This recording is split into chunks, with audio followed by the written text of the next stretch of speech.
Are you like most sales and other professionals who want to grow their wealth faster than what they are currently doing through their company 401k, even with that company match, the stock market, or just plain saving money? Would you sleep better at night if you had the financial freedom to be job optional in just 3 to 5 years through investing in real assets?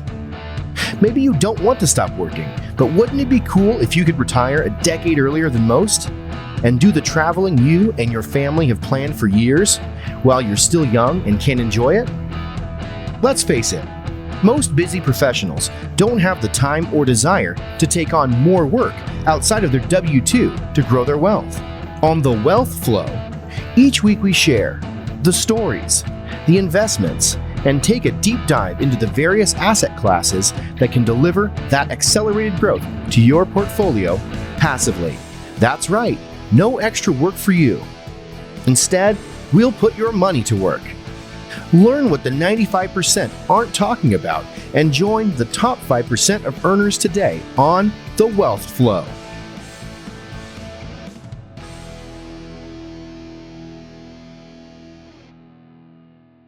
Okay, welcome to The Wealth Flow. My guest today is Mikkel Thorup. He is the world's most sought-after expat consultant. He focuses on helping high-end net worth private clients to legally mitigate tax liabilities, obtain a second residency and citizenship, and assemble a portfolio of foreign investments, including international real estate, timber plantations, agricultural land, and other hard money tangible assets. Mikkel is also the founder and CEO of Expat Money, a private consultant firm that he started in 2017. He is the host of popular weekly podcast, The Expat Money Show, and he is a multiple #1 best-selling author, including Definition Expat Book, Expat Secrets, How to Pay Zero Taxes, Live Overseas, and Make Giant Piles of Money. I love that title. No wonder that's a bestseller. And then Expat Guide to Moving to Mexico. So I am looking forward to hearing about your story and also hearing about your travels and everything that you've learned. And if it's okay with you, what I'd like to start with is really just your background. Where did you grow up and what eventually led you to traveling abroad and guiding people and consulting people with these tricks of the trade that you've learned? Amazing. Well, first of all, thank you very much for having me. I'm really excited to be here, and it should be a fun conversation. Hopefully, I'll be able to inspire and help your audience, and just so grateful to be here. So for my background, I have to go quite far back in time, but I'll try to keep it as concise as possible. I'm Canadian. I was born in southwestern Ontario, and when I was a child, I was actually diagnosed with a learning disability. So what happened was my teacher pulled me out of class one day, and they sat me down in a little room. And in the room was the principal and the resource teacher and maybe a vice principal, I can't remember. And they sat me down and they said, Mikkel, something doesn't work quite right in your brain. And what we want to do is send you to a special school for special boys. It's like, okay, great. And that's what I did, Keith. Every day for 3 years, I took a little white bus and I went across town to this quote unquote special school. Now, only problem was it's actually not a special school. It was a regular school with a special class. So you can probably imagine what happened. I got in tons of fights and I got picked on and I got bullied. Now, this is no woe is me, poor Mikkel, victim type of story. Certainly not. I mean, to be honest, I got hit. I hit back twice as hard whenever I could. So I would never claim otherwise. Okay. But all around, horrible experience. Hated it. Hated public education. After 3 years, I got to go back to my neighborhood school. And I thought, this is going to be amazing. All my friends will have missed me and everyone's going to be wondering what happened to me and where I went. And they're going to be so excited to see me. It's going to be fantastic. And first day of school, I get back and everybody starts, gossiping and whispering. And, I remember Mikkel. He went to some retard school. Thanks, guys. You know how kids are. Very politically correct, very sensitive, But basically, it left a very bad taste in my mouth for public education. So I stopped going to school. And I stopped going to school at 12 years old, and I officially dropped out of school at 15 years old. And not shortly after that, I started traveling. I started traveling internationally.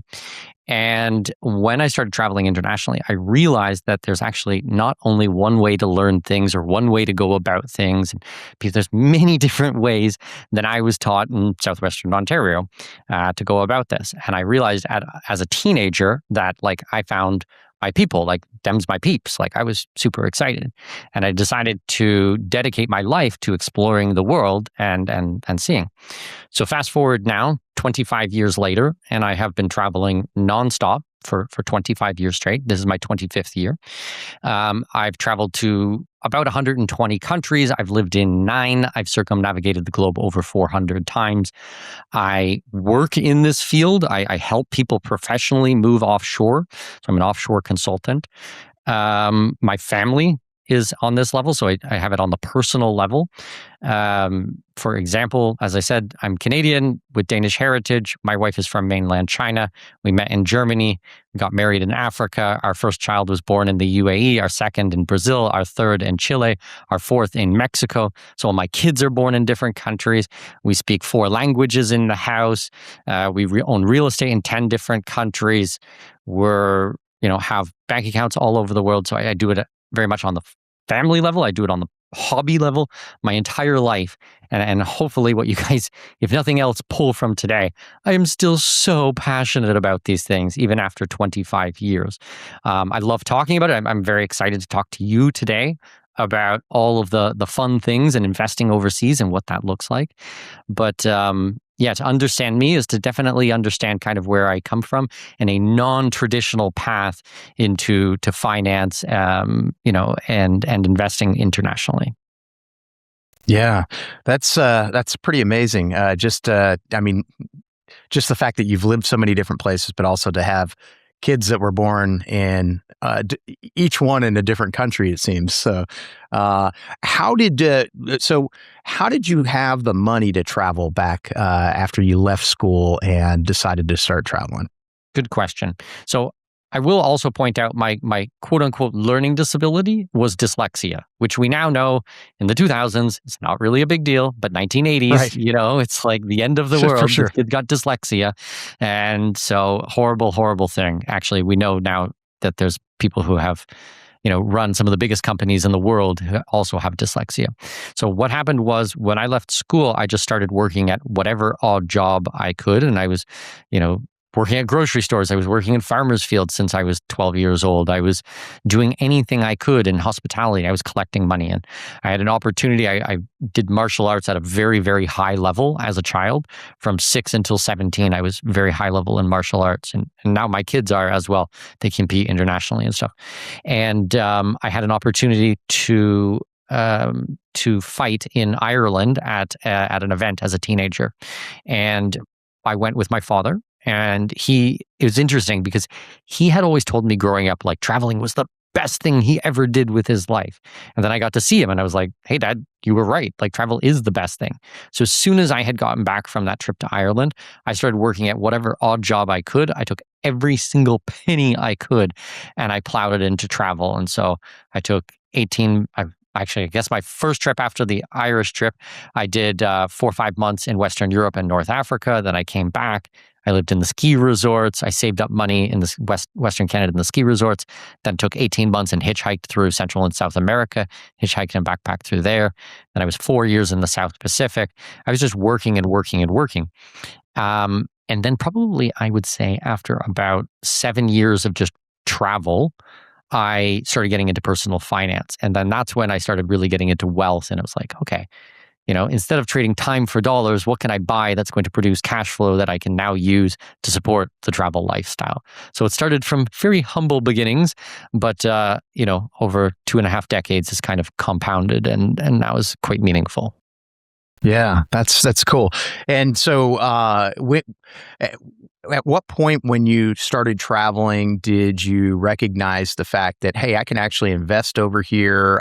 Did you buy real estate kind of by default as a place to live and then you end up picking up and moving from there? Or tell me a little bit about how that piece of the puzzle started to come together for you? So it's interesting. When I was a child, I was probably like 3 or 4 years old. My parents were doing fix and flips, and that's how we actually afforded our family house. They were doing older properties, fixing them up, and then flipping them as fast as possible. And then I think this is a pretty common story. They started doing that, and then my mother thought, okay, well, instead of paying a broker to be able to do the real estate, maybe I should get my own, real estate agent license. So she did that, and then she became a broker herself, and she was a real estate agent for around 12 years. So I kind of grew up with real estate as a child. But then when I started investing myself, I didn't start with real estate. I had that huge background as a kid, but I started getting into the stock market, and I get into this and different things. And I did the whole gambit of things, and then really realized, much later on, that the original idea, because I've been around the block many times, is cash flowing real estate. I think cash flowing real estate is the king. And I've been into crypto since 2016, and I've done well on that. I traded derivatives at a very high level for 7 years. I've done many, many different things of investing. My podcast, The Expat Money Show, we talk about money and finance and international investing for almost a decade on our program. And I've been around the block, and now I've come full circle to real estate. And I'd say 80% of my portfolio is in cash flowing real estate. So it kind of went down many different paths to kind of come back to this. I wish I had, listened at the very beginning and just, knew what I know now. I would be farther ahead, but I think that's part of the journey, I guess. Yeah, for sure, for sure. And so, what country did you first invest in? So I tried to invest. Okay, let's skip all of the crypto, the stock market, all of that kind of stuff. When I went into real estate, I did a couple of them. So I tried to do some deals in the UK. I was living overseas, and we found an area in the UK that at that time was growing. I was also lived in Australia for 3 years, from 2006 to 2009. So I tried to do some stuff in the Gold Coast in Brisbane, which was a pretty hot market. Probably still is quite a hot market, but very difficult to get in now unless you're coming in with a lot of money. I'd say those were my first two. And then in the UAE, where I lived for almost a decade, I was in Abu Dhabi and Dubai from 2011 to 2019. We were doing some projects there. Funny enough, though, at this point, I don't own any real estate in any of those countries. I have my real estate now all in really tax favorable countries, more frontier or developing markets.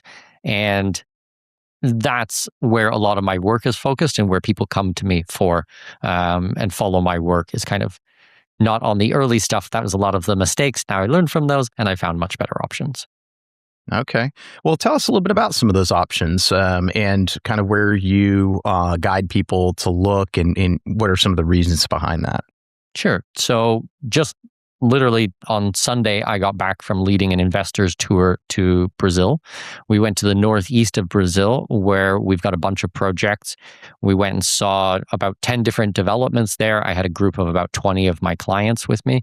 Northeast of Brazil is super exciting. Basically, what's happening in the country of Brazil is that everything is too expensive in the south of the country. So you have São Paulo and Rio and Santa Catarina and all these areas in the south of Brazil that it's got so much money. But people are being priced out. The cities are too big. The weather is not very nice because it's like very southern hemisphere. So it's cold there in the winter. So people are moving to the north of Brazil, or specifically the northeast of Brazil. So we're doing some beachfront properties there, developments, and these are amazing, like front line on the beach, Keith, like the most beautiful beaches you would ever see in your entire life. And I've seen a lot of beaches in my life. These things are unbelievable. And you have a city of 4 million people, and you can drive half an hour, and it's pristine beach. And you can buy a property for, I don't know, even with closing costs and everything, you're looking at less than $100,000 for a 2-bedroom, 2-bath, rental unit. And, my property there, okay, give you context. 2.5 years ago, I bought a property there.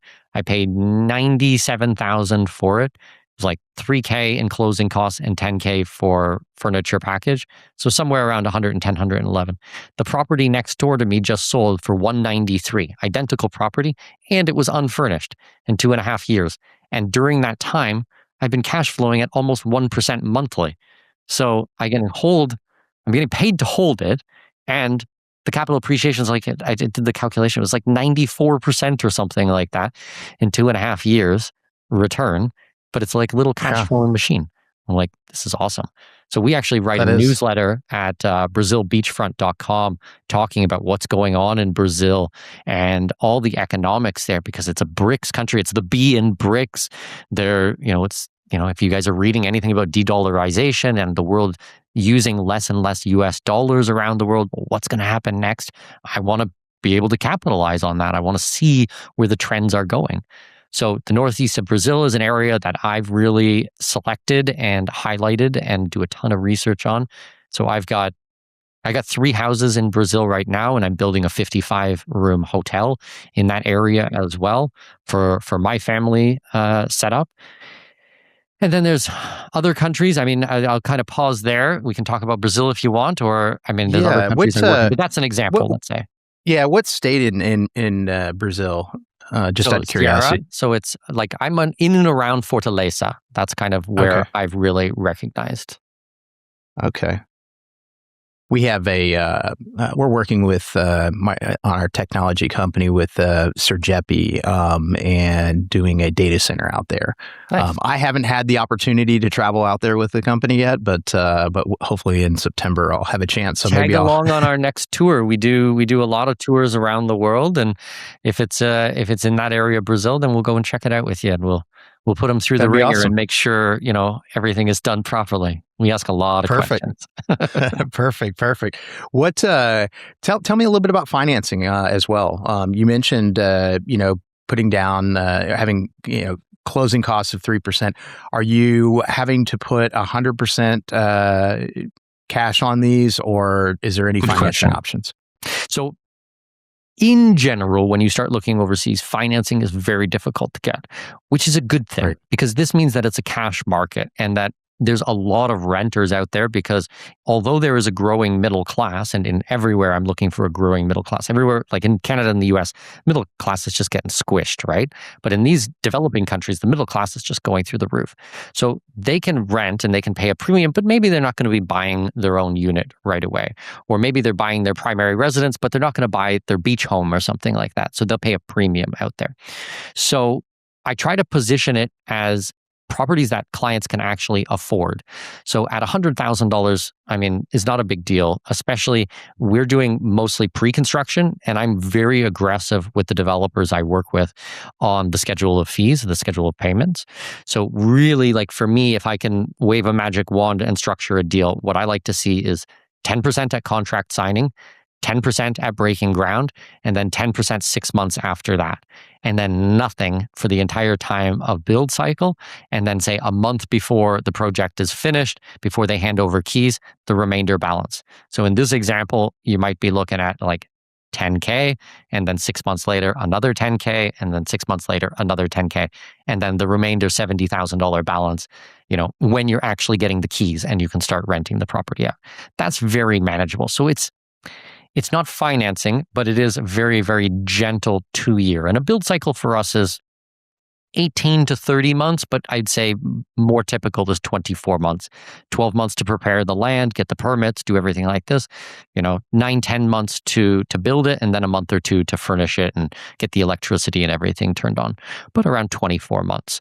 Now, most of my clients are not coming in and buying one property. They're buying a half a dozen properties or something like that. So what they would normally put into one project in Toronto or something like that, they can put into, 6 or 8 deals in a place like Brazil, which gives them more doors, which has more flexibility. And if they need to break one off and sell it because they need access to cash, that's very easy to do. They don't have to sell like one larger property. So we're not really looking at bank financing, but just a gentle runway in. Make sense? Yeah, definitely does. And like you said, at those prices anyway, it seems like an incredible deal. Are you renting these long term or in doing any kind of a short term rental scenario on any of them?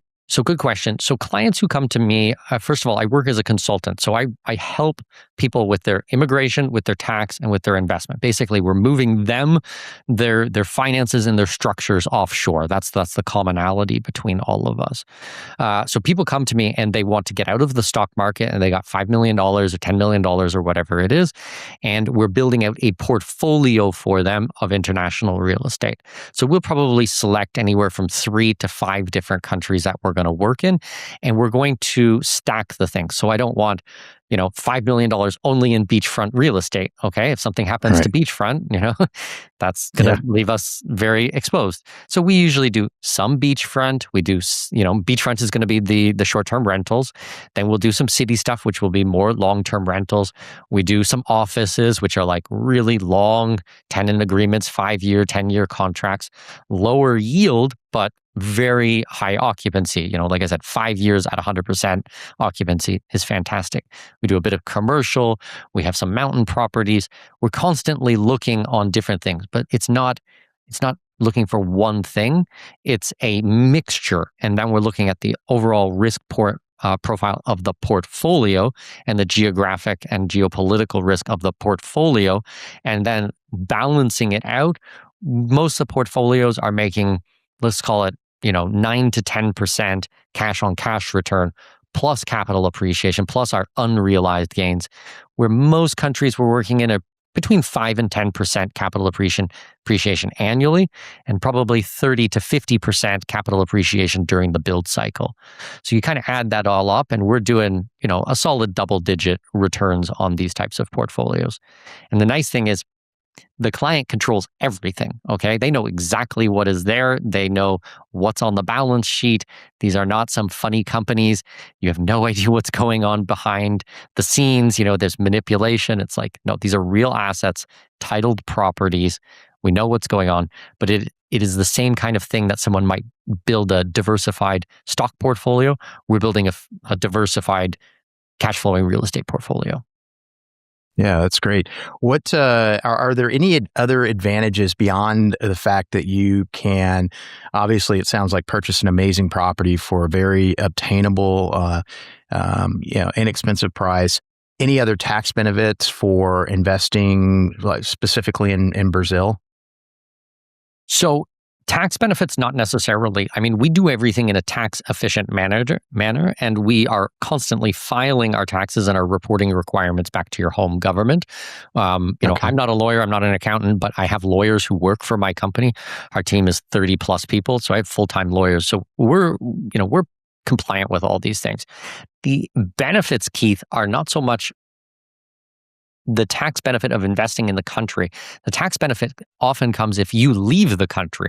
So there's some amazing programs by the IRS that can drastically reduce your tax bill if you're outside of the United States, or Canada is even better. If you're a non-Canadian tax resident, you do your deemed disposition and you leave the country, you have no more filing requirements and no more tax obligations to the Canadian government, except on Canadian sourced income.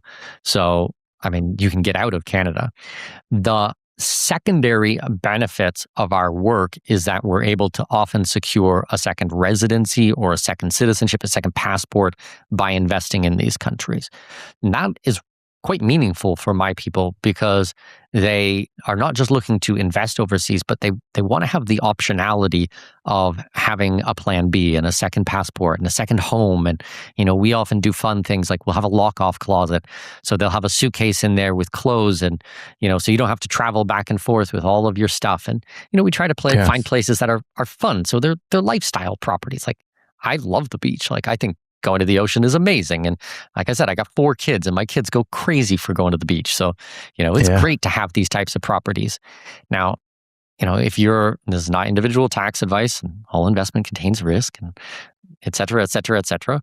But I would say if you legitimately own a property overseas, it's very reasonable for you to need to check on that property every year. And, if you're going to bring your spouse along, I think that's also very reasonable. So you need to go and see your property, and in this example, Brazil or something like that, and meet with the developers and have meetings, and you save your receipts and it's all approved by your accountant. I would say that is a tax write-off, So For sure. There are amazing lifestyle benefits, because to have a tax write-off doesn't mean you can't enjoy yourself, doesn't mean you can't have a nice view or something like that. It has to be legit, but that would be my position on it. For sure. Yeah, sounds good. Is there a amount that you can invest in Brazil that you can get that second residency or citizenship, or what does that look like for Brazil specifically? And then tell me, I guess, some other areas where you could do this as well. Yeah, so Brazil, it depends on what area you are in. If you are in, the south of the country, it's a million reais, which is 5.5 to 1. So you're looking at just maybe $180,000 or something like that. In the northeast, it's 750. So you can do the math there, but you're looking somewhere around $140,000, $150,000 to be able to pick up residency there. So that can be a good option. The main one that we do for second permanent residencies is where I am here in Panama. We've got a program called the Qualified Investors Visa, which is a really fantastic visa. My company, actually, between me and my partners, we do roughly 50% of the country of Panama's visas for this investors visa, which is by far the best investors visa. We do so much so that even when the government proposed changing it, they called our office and our lawyers were down there at immigration. I was having dinner with the ministers. I was invited in to speak and to talk to them. I had to write a professional opinion letter on all of these things for immigration. I now work with a couple of different countries, governments on their immigration and what is attractive for foreign direct investment and for expats to bring in foreigners and money into the countries. So the Panama visa is a $300,000 real estate investment. Now, the really nice thing is that once you have the visa, to keep it active, all you need to do, Keith, is visit Panama one day every 2 years. As long as you can do that, you maintain the visa for the rest of your life. And Panama's so easy. We're 2.5, 3 hours from Miami, and there's lots of English here, and it's super, super safe country. It's modern. It's pretty much at least Panama City is very, very first world. And so people love coming to Panama. It's very familiar. So we do a lot of the immigration here in Panama. We do a lot of immigration in Paraguay. I had the opportunity to meet the president, Santiago Peña, of Paraguay multiple times and sit down with him at length and go through immigration and advise directly to the president of the country on immigration there. We're now consulting with El Salvador and many countries. So there's a lot of options. Mostly we do north-south, so Caribbean, Central America, South America. I don't really mess around with Europe or Asia or something like that. I mean, Europe, I think, is a dumpster fire at the moment, and Asia is too far away for most of my clients. But north-south, there's a lot of good options here. Yeah. And are there other? So I've heard a lot of good things about Panama, and we've flown there just on the way to Colombia. My wife's Colombian, so amazing. Another one of my favorite places in the world. What city is she from? Yeah, Medellin. So the best. Yeah. The best. Medellin. Yeah. I have a hotel in Medellin. I work with a family office in Medellin. We've got tons of investments there. Oh, cool. That's awesome. For sure. So, so tell me, I guess, Paraguay, what are some of the advantages in investing there? So Paraguay is interesting because it is truly a frontier market. Like, this is very, very, very underdeveloped, which is nice because we can create things. So I own large plots of land just outside of the capital in Nueva Ascension. They've just put in a $300 million bridge crossing the river, and I own 5 hectares and with my partners probably about 50 hectares over on the other side. So we'll be doing developments over there. And then you've got Ciudad del Este, which is right in the corner between Brazil, Argentina, and Paraguay, that has the Itapu Dam, which is like the largest hydroelectric dam in the world. So the whole country of Paraguay is on hydroelectric. So all renewable. Electricity is ridiculously cheap there. Like, it's basically free, and it's very, very reliable. So there's like Bitcoin mining there. There's so much things with, you mentioned data centers. I think that's where a lot of the electricity will be coming from. But that one dam does, I think, 90% of Paraguay's electricity plus 20% of Brazil's electricity. And Brazil's 217 million people. That's a lot of homes. And that's from one hydroelectric dam. And Paraguay's got multiple hydroelectric dams. So, I mean, this country is an energy superpower. They absolutely dominate in the region with electricity. And I mean, we're buying condo units there and doing entire off-market club deal type of things for, I don't know, $65,000 for, a one-bedroom condo, $80,000 for a two-bedroom condo.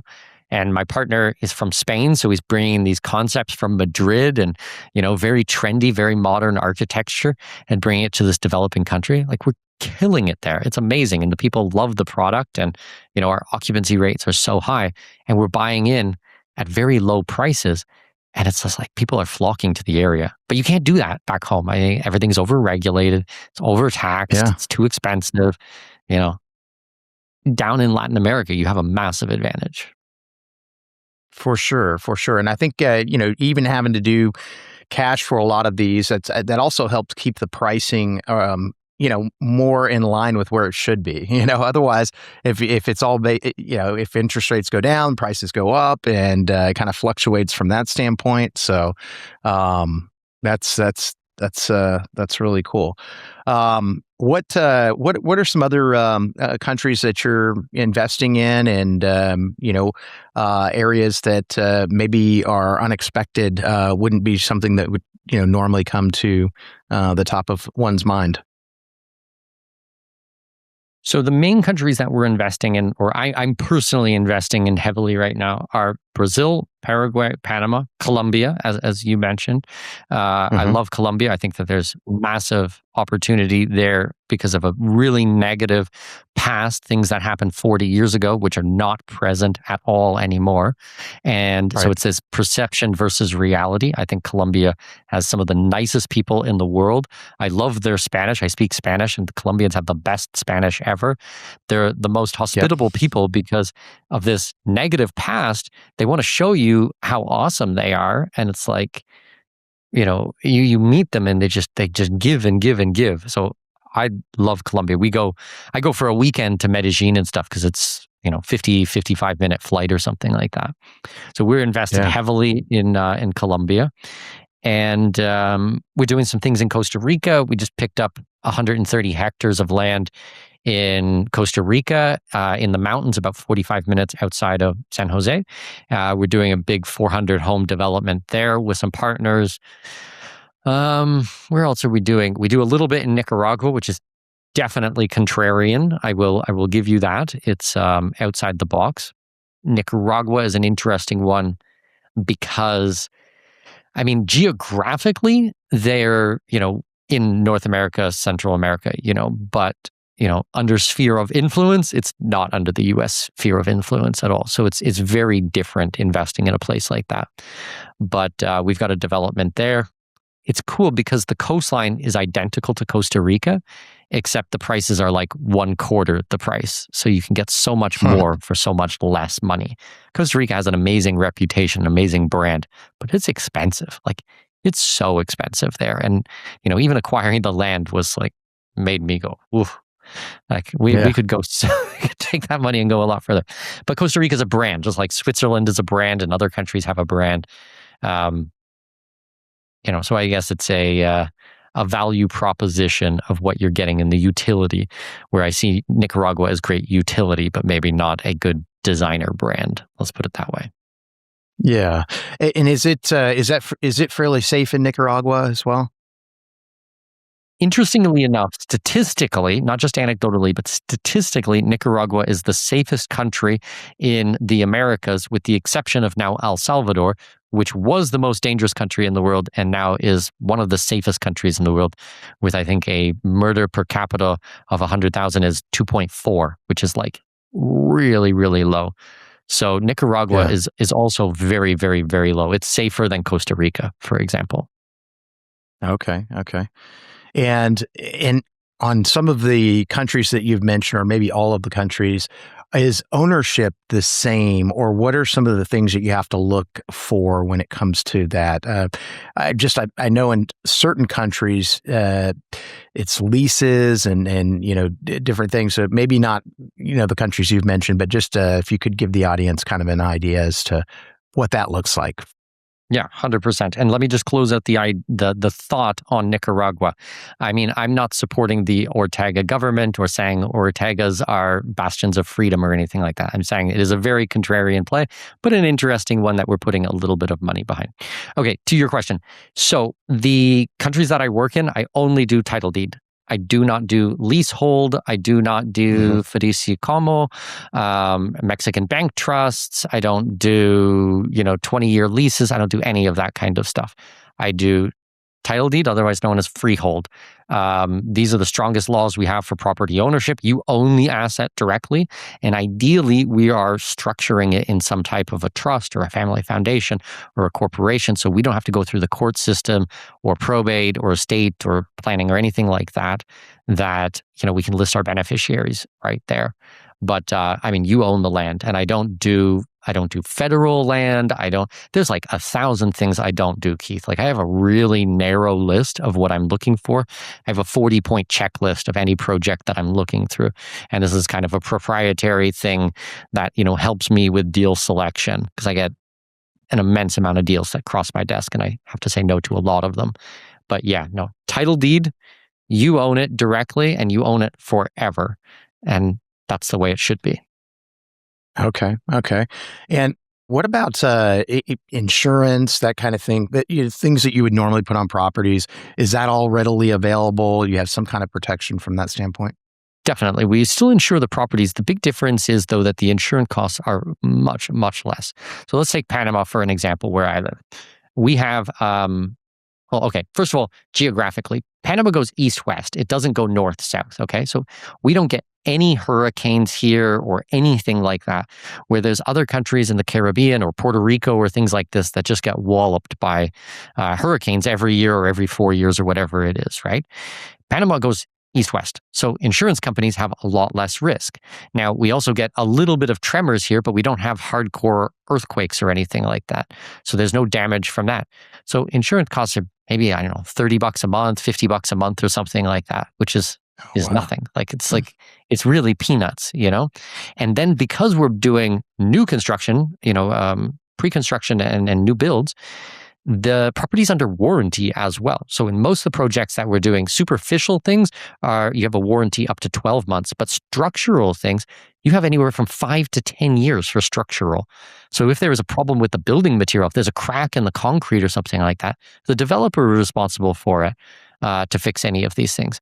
So, we have insurance, but we don't really use it. Like I've never had any of these, and they're all modern building materials. We do concrete homes. These are not built out of wood. So the chances of fire and something breathing, very difficult to burn down concrete, so, Right. It's a lot less. And then these are all up to, US or European building codes and standards and things, because all the people that I work with, either went to school in the US or, I think I told the story about, my partner's from Madrid originally. So, he brings these kinds of concepts. We hire architect firms from Spain down in Latin America, because obviously there's a huge connection because of the culture and the language and things, the history. So we don't really have high overhead or high holding costs for any of these properties that would make it prohibitive to do in the US or Canada. Okay, that's great. And so what are some other things that people should know about just investing abroad? Well, I think it's very worthwhile to put feet on the ground. I mean, this is why we're doing investors tours.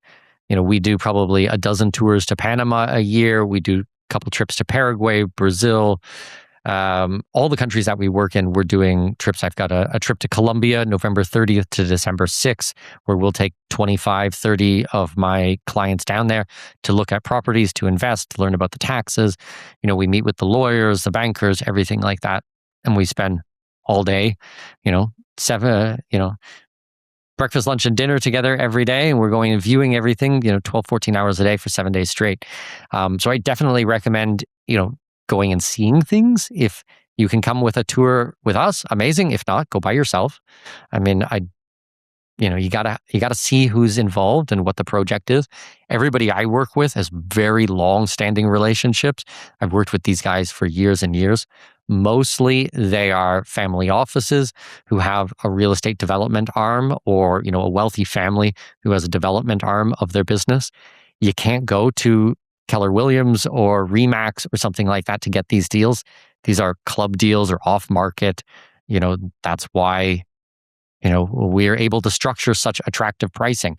I mean, pretty much anything that I mentioned here today on prices, you're not going to be able to find that on your own, because that's what we're going straight to the source, right? That's not the secondary market. That's not somebody you're going to meet in a bar or something while walking around there. This is like, right. We're taking over entire apartment complexes and going in as a community and buying them at this price. But then that's why we're getting solid double-digit returns on it. So. Yeah. And so all the offerings that you guide your folks to, those are developments that are brand new, or it sounds like in most cases they are.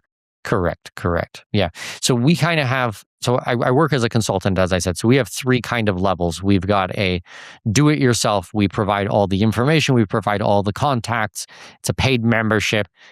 Here's all the stuff, you figure it out, okay? And then we have a group coaching program, which is a 1-on-15 families, and we meet twice a month. We're going through this, the tax obligations, the filing requirements back to your home government, the immigration, how to structure it. Is it in a trust or foundation or LLC, IBC, SA, all these types of structures. And then I have one-on-one consulting, which is one-on-one family, and I work directly with them. But that's where a lot of the deal flow is put out, is in our paid membership. But if you guys still want general information or understand what's going on, we do a daily email correspondence. You guys can sign up for free at expatmoney.com. Tons of free information that we're putting out on there. And once in a while, we'll offer a deal to the general, to all of our subscribers. And that's usually because the size of the deal is much larger. So that's why we're able to open it up to more people. But still, the people who hear about it first, who get the best view on the best angle at the right floor, that's always going to be the paid members. But there's still a lot of benefit for coming in as a free subscriber too. Yeah.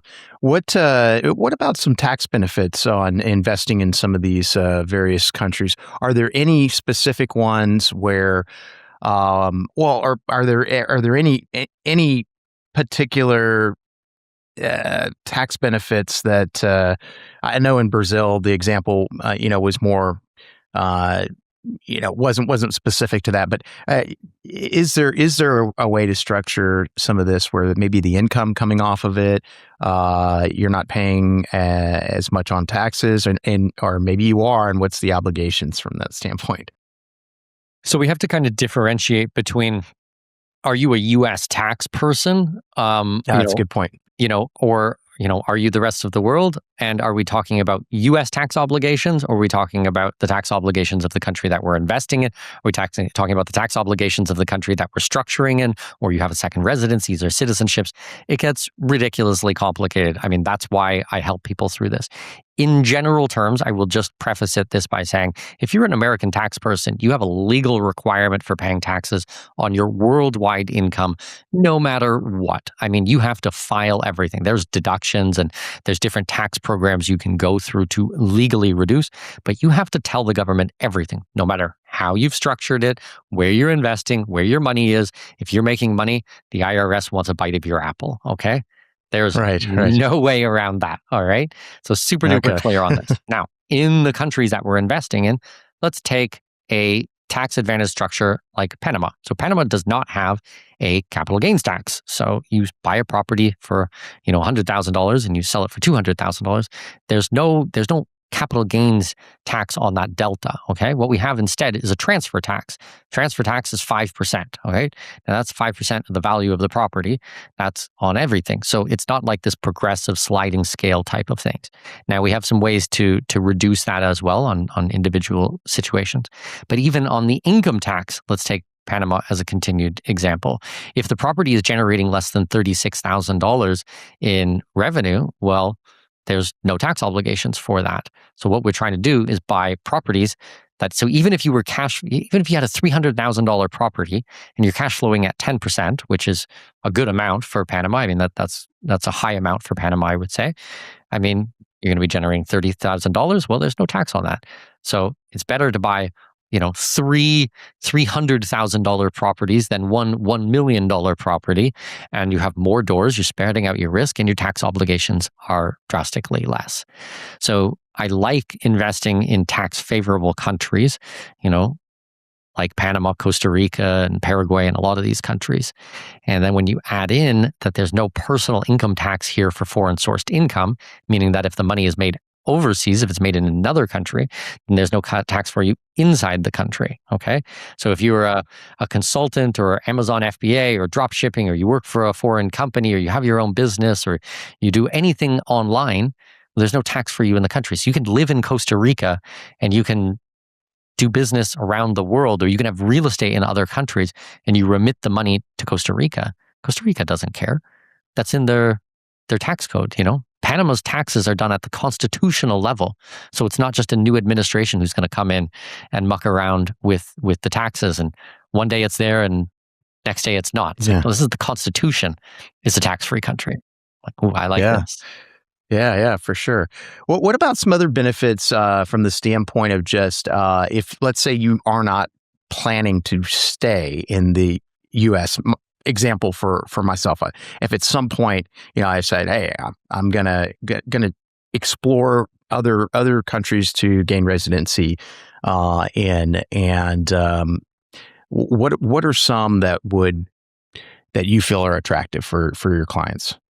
So you mean tax programs? If you're an American, you're going to be leaving the U.S. What are some of the things that we can do? The advantages with that? Yeah. Okay. So the main one is called the Foreign Earned Income Exclusion, the FEIE, which allows you to exclude the first $136,500 from your taxes. You still have to file, but you don't have to pay taxes on the $136,500. Now, the super nice thing is that it's actually a doubling effect. So if your spouse is a U.S. tax person, you're looking at around $250,000 that you're not paying taxes on. And in most cases, that can be quite meaningful, because down here in Latin America, cost of living is probably half to half to a quarter of what it is back home. So, you get to be King Keith down here in Colombia on $250,000, and you can have anything you want, and a very, very nice life, and you can travel and you can do all these things in Latin America.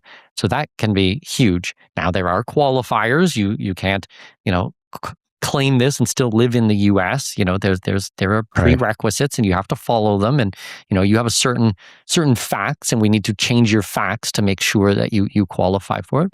But we help clients through this, and we do it all legally and compliantly, and and that is a very easy tool in the toolbox that we help clients with literally every single day. But I encourage you guys to go and look it up, the FEIE. It's on the IRS website. It's not individual tax advice, but you can go and read about it. It's worth reading about. And there are other programs as well, but I think that's a good one to get people started, and that would be the first basis. And then we can always add on to that afterwards. Yeah, sounds good.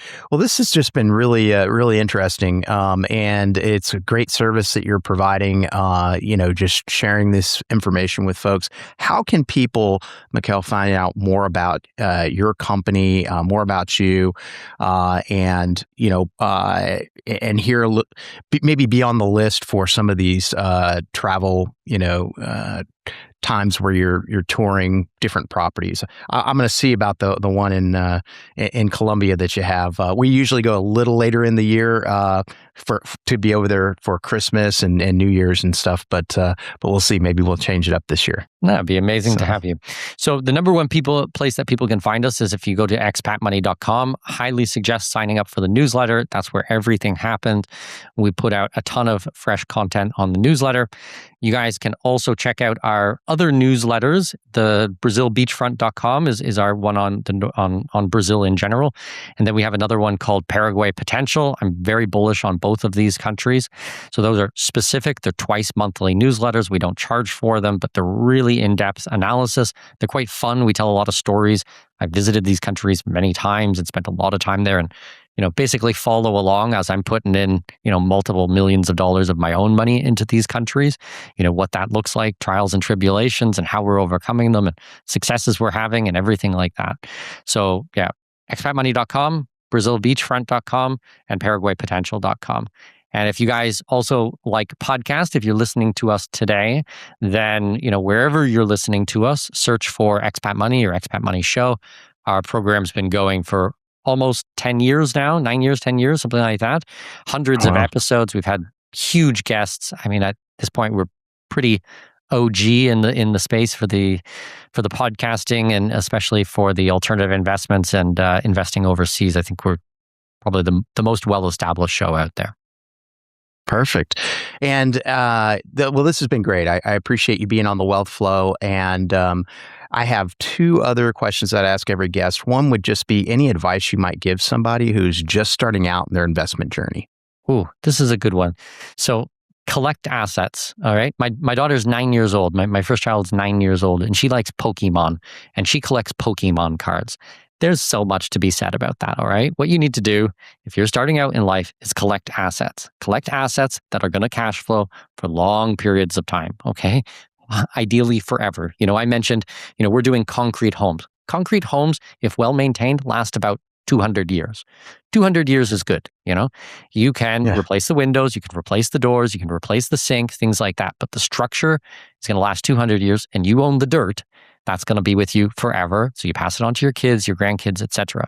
You build out a collection of cash flowing assets, just like you would collect Pokemon cards, and you keep them aside.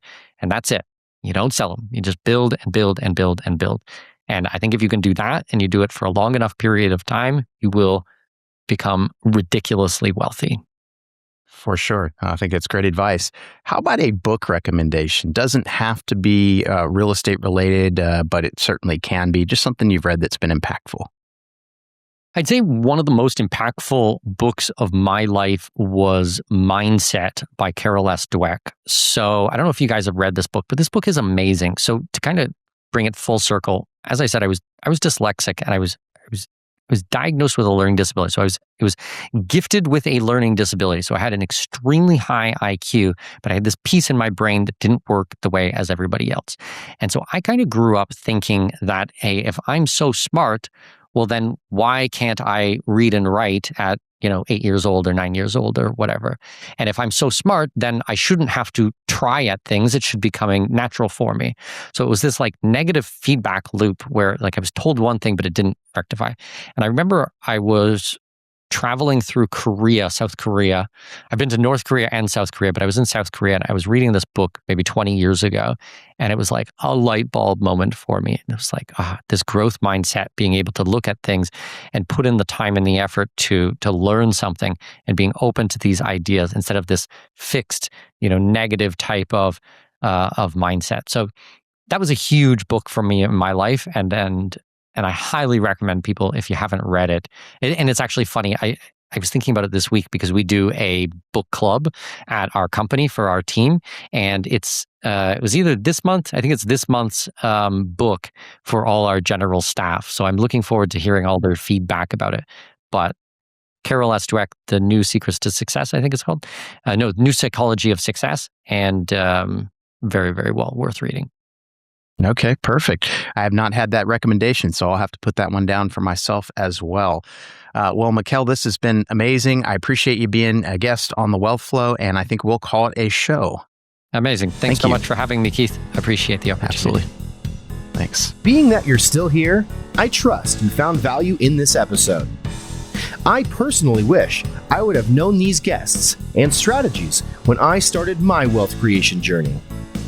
Go to wealthflow.capital to subscribe to our newsletter.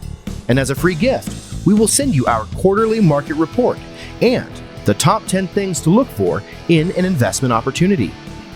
Take a minute to give our show a rating and review. Help us reach 1 million professionals by subscribing and sharing this episode with someone you know who could also find value in it.